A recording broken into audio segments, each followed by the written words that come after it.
जिला टांगी ब्लॉक अधीनस्थ निराकारपुर और नुआगढ़ ग्राम पंचायत ठारे दुईटी पृथक पृथक पंचायत स्तरीय अंतरराज्य प्रवासी श्रमिक सचेतनता शिविर श्रम विभाग और जिला प्रशासन तरफ अनुष्ठित हो जाइए।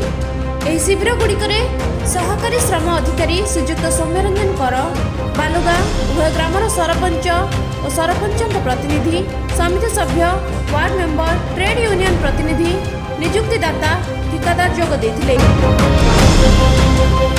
ପ୍ରାୟ 200ରୁ ଅଧିକ ଲେଖାଏଁ ଶ୍ରମିକ ତଥା ଅଞ୍ଚଳବାସୀ ଉପସ୍ଥିତ ରହିଥିଲେ।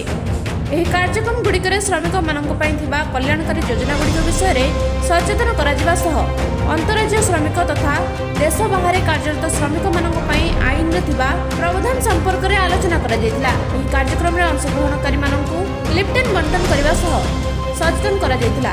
ଏହି कार्यक्रम को बालुगाँ श्रम कार्यालय कर्मचारी नगेंद्र राउत और प्रसन्न कुमार स्वाई सहयोग करथिले।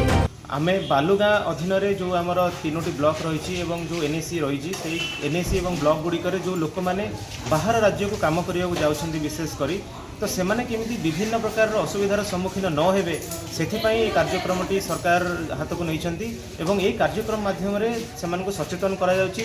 सरकारंकर कौन कौन व्यवस्था गुड़िक रही आईन में कौन प्रावधान रही से विषय में आलोचना करा जाउछि, जा फल कि श्रमिक मैंने सचेतन होउछन्ति कि सेमाने कौन करेंगे जितेबाला से कौन असुविधार सम्मुखीन हेबे किंबा जीवा पूर्व कौन कौन करेंगे से विषय में जना जाउछि।